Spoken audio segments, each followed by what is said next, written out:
Hi, everyone. I'm Nicole Huckabee, and welcome to Conversations with Nicole. My guest today is the incredibly talented singer songwriter Bonnie Bishop of the Texas Hill Country. After experiencing her mesmerizing performance in Austin, Texas, I could not wait to share her brilliance with all of you. Bonnie spent her younger years in Starkville, Mississippi. Her stepfather is Jackie Sherrill, former football coach at Mississippi State. She shares several sideline stories with me, including one about former South Carolina Gamecock quarterback Steve Taneyhill. You'll enjoy it. Bonnie's successes include contributions to Bonnie Raitt's Grammy-winning album, Slipstream, and the television series Nashville. Her music is incredible. You'll find it all at bonniebishop.com, and be sure to follow her on Instagram at Bonnie Bishop for Rockstar. I hope you enjoy our conversation. Let's get started.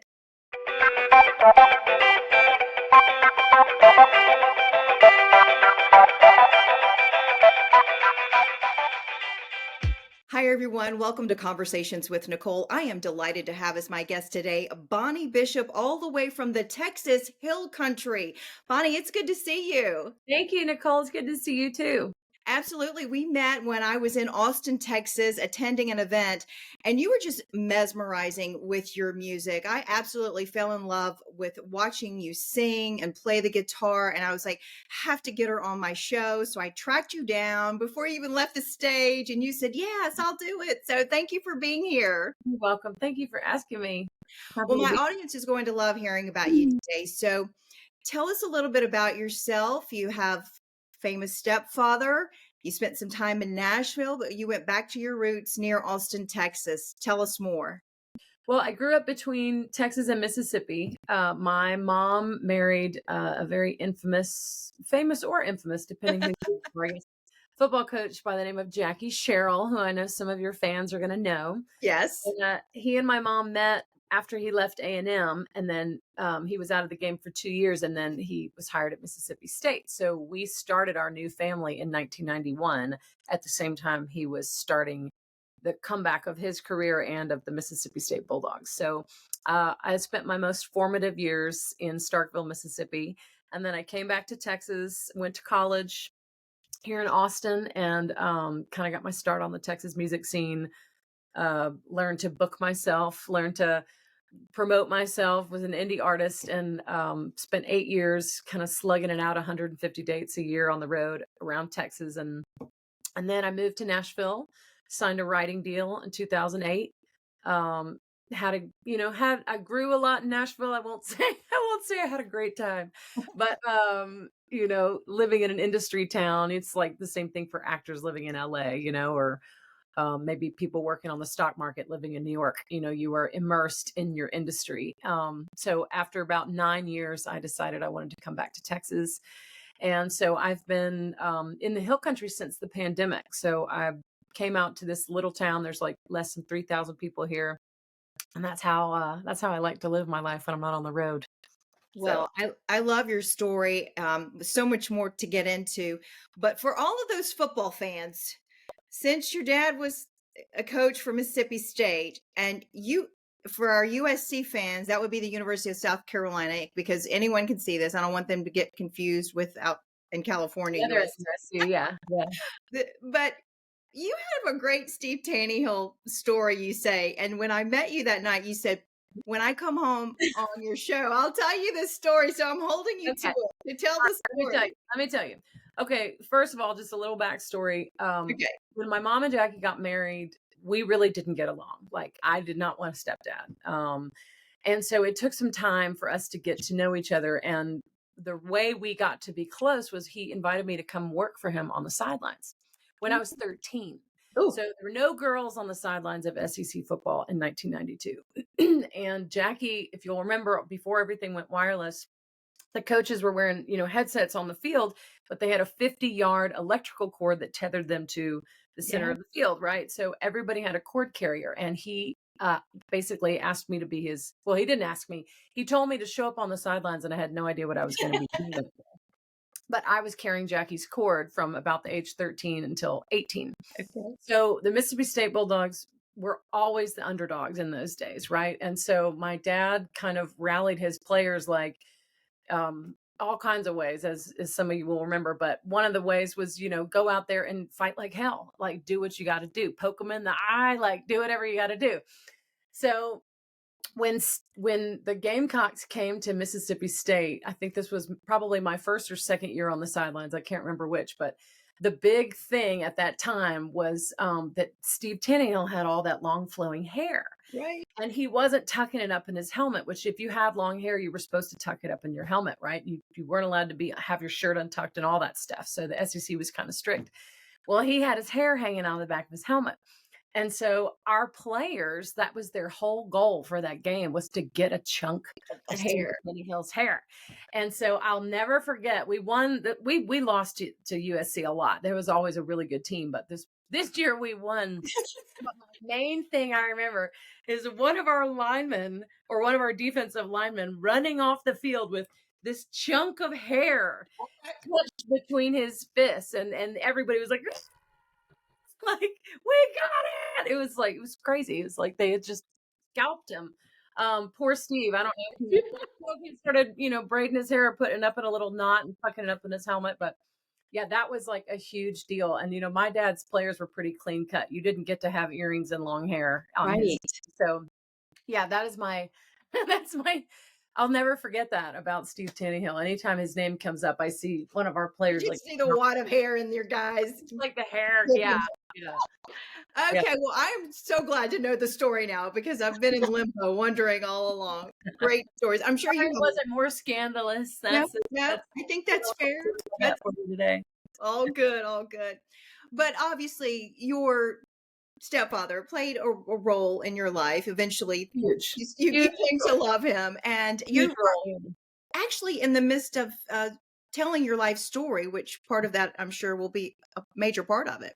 Well, he's the main story. Yeah, Jackie, Jackie was one of those people that was vilified. People didn't know who he really was. And I didn't know who he was at first either, but I got to know him. And he's by far the biggest influence on me pursuing a dream, because, in those days, nobody thought the Bulldogs were going to be able to win. And, he came in and won big right off the bat in those first 2 years. And it was all about changing people's mentalities, because, and this was a mentality in Mississippi that people felt like losers. It was a state that was very stuck in the past and very stuck in the sins of the past. And so I think that was the biggest thing he did for Mississippi State, was changing people's mentalities. And he did it for his players, and he did it for me. Just not just a never give up attitude, but believing in yourself, believing in the impossible, and putting in the work to get there, putting in the work to reach your dreams, and the value of being an underdog. That's something I learned more than anything. And when I got into the music business, I was an underdog because I was scared of the labels. I was scared of like the big business of music. So I was determined to do it on my own. And that, that's the Texas heritage of musicians, is Willie Nelson, right? Like Willie left Nashville in the 1970s, early 70s, after a 15-year record deal where they said, "You're not a star. You're not a singer." Right. He wrote songs for other people. That was all good. But then basically he was retiring from music when he came back to Texas, which is where he's from. And when he came down here, all of his buddies were playing live music, and he put together his first annual picnic, Willie Nelson's 4th of July picnic, and had all of his buddies on stage. And by his buddies, I mean like Stevie Ray Vaughan, who was just a young kid at that time, and Waylon Jennings and Chris Christopherson, and like people that were going to be legends. But Willie kind of organized that festival and brought a lot of attention to the music scene down here. And so the legacy that he built, I got to live in, 4 or 5 generations later, because the mentality down here was, you go out and you do it for yourself. You book your own shows. You don't need a major label. It's all about building your fan base. And so that really parlayed with what Jackie had taught me. Like, you don't let anybody tell you who you are. Like, you know who you are. You can do anything you want. And you can achieve that. And it required a lot of hard work, of course. And being an underdog is not always fun. But to me, the wins were the best because they required so much more. Teams that win all the time and that have lots of resources and like big nice schools and big nice facilities and histories, and Mississippi State didn't have any of that, and so that was just ingrained in who I was. And so the book that I'm writing is a lot about, my childhood and those first 4 years in Starkville, the things I learned from Jackie, and then also examining, you know, his, uh, his reputation and his history, because he had a very scandalous history as far as, his battles with the NCAA. He had more investigations by the NCAA than any college coach in history, Oh, and wow. never once found any major violations. So he sued the NCAA at the end of his career, which is that's a whole part of the story, right? And so he finally got his trial date, but it wasn't until 2019, 15 years after he filed his case, Wow. and he won. And he's, I think, maybe the second coach in history behind Jerry Tarkanian who ever won against the NCAA. Like no state behind him, no school behind him, just Jackie Sherrill versus the NCAA. And, it goes along with everything that I ever learned about him. Like, he knew who he was. He did not give up on clearing his name. And yeah, I have the utmost respect for him. And I look forward to the challenge of sharing that story with people, because, we learn this a lot in history. If we look back, like people who are vilified in the papers and in the news, lots of times are never who they've been made out to be. And so somebody has to tell those stories. And I got in way over my head. I had no idea how deep this. I was going to tell like this father-daughter story, and then I started interviewing a few of his coaches and players, and I ended up interviewing about 60 people in Jackie's career. And I've spent 6 years on this book. And I went back to school. I went to Sewanee University of the South to get my master's in creative writing, to learn, like, how do you write a book? Not that you need a degree to write a book, but I wanted, to study and other writing, and I wanted to workshop stuff and work with professors. So kind of coming to the end of that journey and the end of this draft of this book, which then I hopefully will find an editor and start to shop it around. So it's been an amazing journey. It is amazing. As I hear you speaking about Jackie, you're basically telling who you are, though, as well, because you're moving forward, doing the hard things, doing it by yourself, determined not to get caught up in maybe the commercialism a lot of times of your industry. You move away from Nashville, back to your roots, back where music is just king in Austin, because of those that have gone before you as well. So your story and your stepdad's story are really the same, just a different industry, because you are so successful. You're a Grammy-winning artist. You've written songs for Bonnie Raitt. You have incredible music. Tell folks more about those accomplishments, and then when you release the book, you have to come back and talk more about that. But right now, back to the music for you. Yeah, music, when to be honest, when I first started in music, I wanted to be a star. That's just kind of the only way I thought. I didn't know people made a living just playing gigs. I thought you were on a bus and you had, millions of fans and you were on TV. I mean, I thought that was the dream.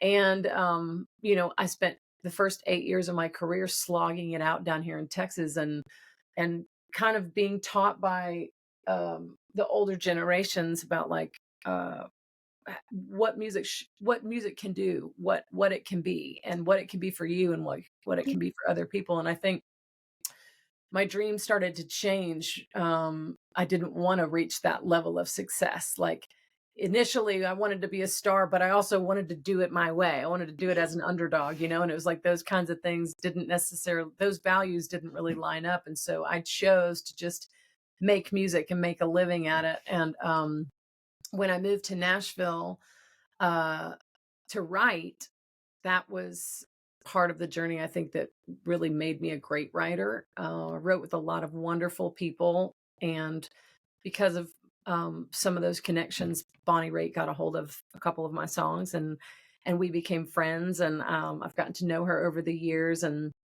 had some songs in the show Nashville, if you remember that show. Yes.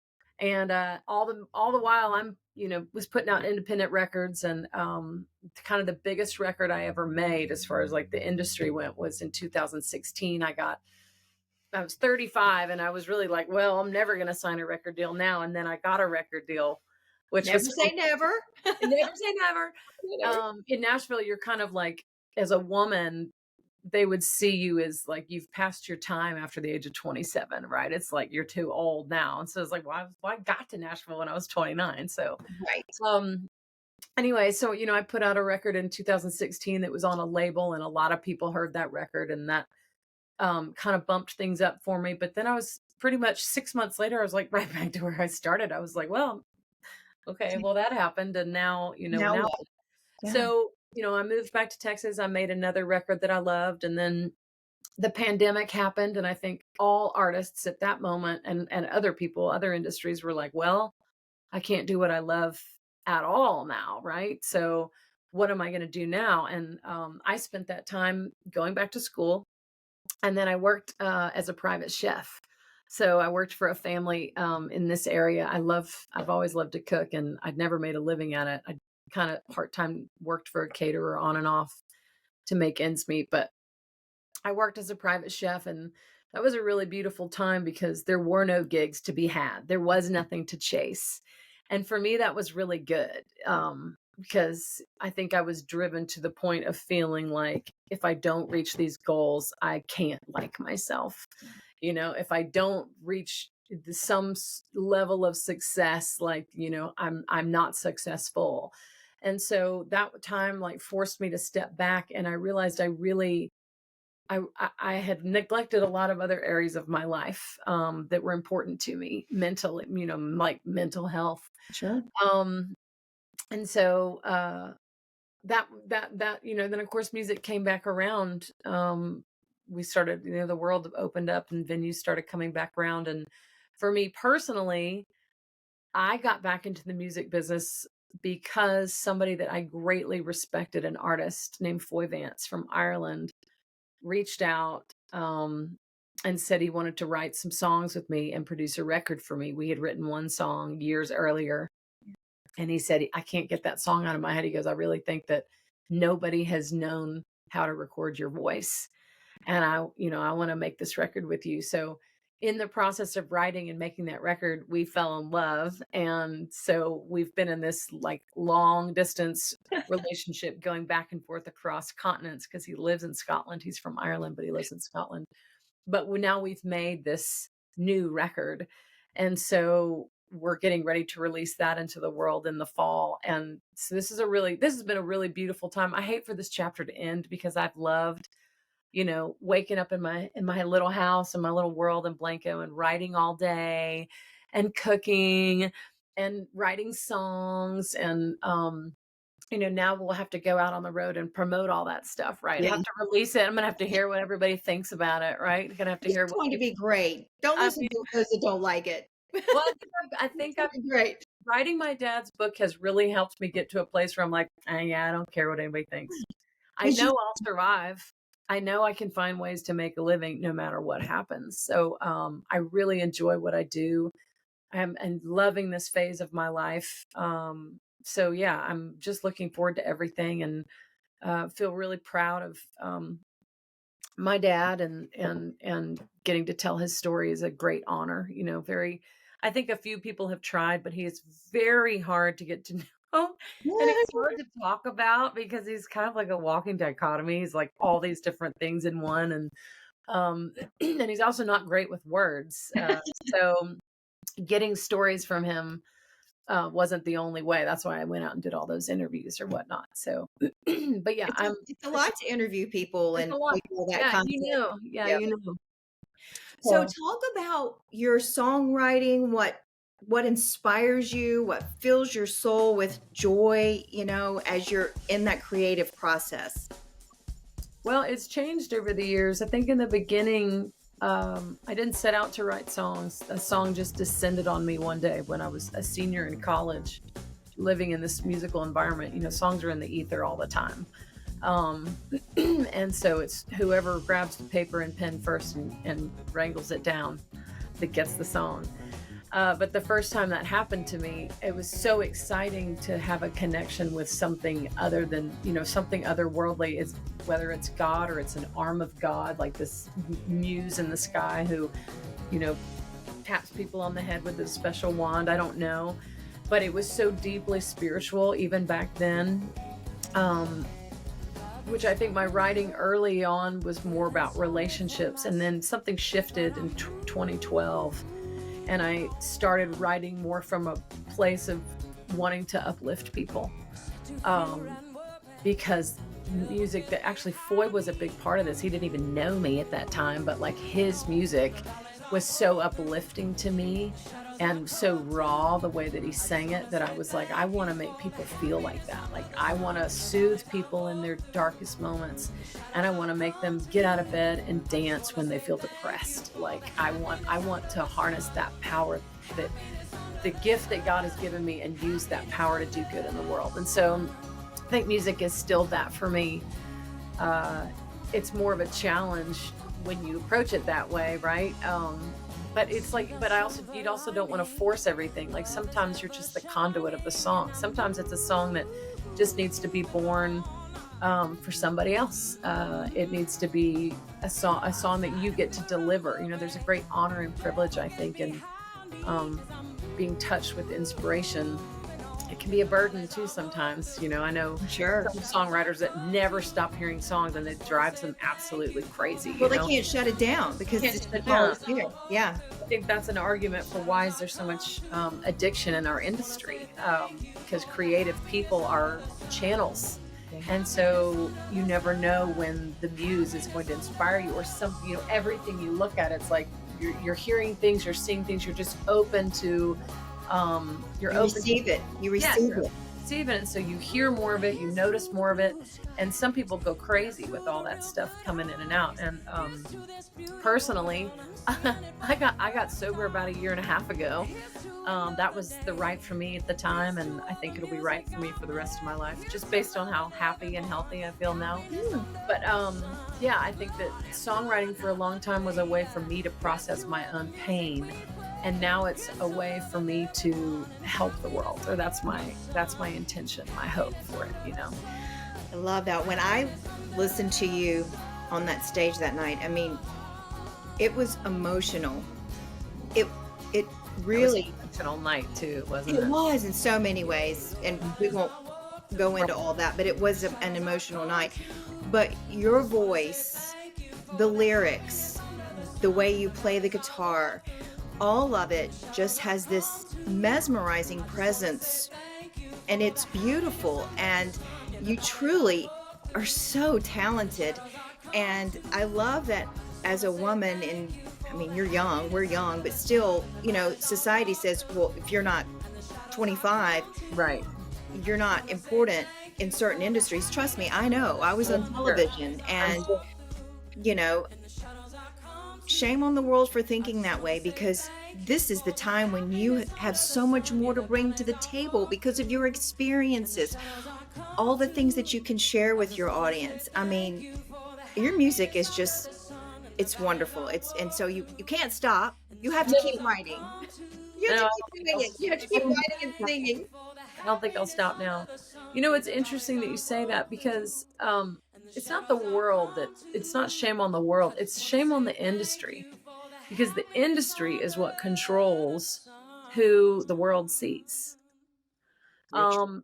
And to say that a 25-year-old girl is the only valuable marketing asset, um, is neglecting generations of women who need representatives of where they've been, what they've been through divorce, raised kids, lost husbands, lost careers, are trying to figure out who they are. The majority of women still have families, and Yes. they're not able to pay attention to themselves until their families are out of the house. So they're in their 50s and 60s asking the question for the first time, like, who am I? And so to 100%. Yeah, and I think that's why Tanya Tucker is getting to have a resurgence. Well, it's two reasons. One, Brandy Carlisle helped her. Brandy had success, and she reached out and helped Tanya and said, like, "You've got something to say. Like, you're an incredible." Tanya Tucker was a huge star when I was, young. My Yeah, mom loved Tanya Tucker. we I all did and do. Yeah, and I think she also was somebody that was somewhat controversial, right? She didn't fit the mold. Yeah. Kind of a bad girl. She said the wrong things. She drank. She went out with lots of dudes. Like whatever she did, she didn't fit the mold at the time. So the industry kind of let her just kind of go away. Or maybe she did it to herself. Whatever. Point being, she would never. Nobody from the industry would have gone back and picked Tanya Tucker up and thought, "You've got something to say. I'm going to help you." It took another female artist to do it for her. And so When you were talking about that, she was exactly the person I was thinking of. And then you said it. I'm like, oh my God, that's exactly who I was thinking of. yeah, Deserved her due then and deserves it now. And just because you don't fit the mold doesn't make you valuable, doesn't make you less talented. In fact, sometimes I think you have more to bring to the table because of those experiences, because so many people are like her or like me who's been through divorce, married again, and struggles, or, like you've had some struggles and different, I've been we're divorced. relatable, we're That's right. real. That's right. That's right. And it's just uh sometimes I think that everything got so much worse when everything became video centric. Like music wasn't video centric when I was young. Like MTV was just coming up in like 1983, 1984. But like when I was starting in the music business, like 2001, the internet was just kind of becoming a thing, right? And I remember I remember somebody saying, like, "You need to start videoing your shows." And I was like, "Why?" Why? I Like, sing. because I know, I was like, "Wait, this is what I liked about music. Like, I don't have to be on camera. Like, I could just sing. It's radio." But it's not radio driven. It's image driven. Yes. And I think that is one of the things that is so depressing for me personally, and just and it's why they like to go with the younger generation, because their Yeah. skin looks great, right? Everything looks great, and it's like, even like when you called me, I was like, "I need another 10 minutes. I gotta put some mascara on." And what I say, you will look beautiful. You will be great. Because that's what other women should do for each other, no matter what season in life we are I in. took care of my overalls for y'all, I so love it. I love it. I noticed them. You look great. You know what? We could talk forever because I just felt like you're just somebody I'd like to sit around and just, have a cup of coffee with and talk and just hear all of your stories. we'll Like I do that said, next time when I come through South Carolina. How's that? oh, and when I get back to Austin, Okay. because I'm gonna find you. So Yeah. I know you just do special events now, performing. You'll get back on the road once this new album comes Yeah. out. Yeah. In the meantime, how can people find you and follow you and hear your music? Because my audience needs to be listening to you, sister, because you was good. You was Awesome. good. Thank you so much. Well, all the normal venues you can look at, iTunes and Spotify and all that. My music's up there. I would really appreciate it if you would go to Instagram and follow me on Instagram. My name is Bonnie Bishop for Rockstar. Yeah. Bonnie Bishop was taken, so I've been Bonnie Bishop for Rockstar for the last 15 years. Or however long Instagram's been around. Yeah. But I'm right under 10,000 followers, and I'm trying to push over into the 5 digits. Apparently something happens when you have 5 digits, not 4 digits. So yeah, please follow me on Instagram. Please follow me on Facebook. And I always post if I've got shows or whatnot. And I'm on bands in town. And my website is bonniebishop.com. And that's where you'll be able to get you can see like when I'm playing shows, it'll always be listed there, and get the information about the new record that's coming out in the fall.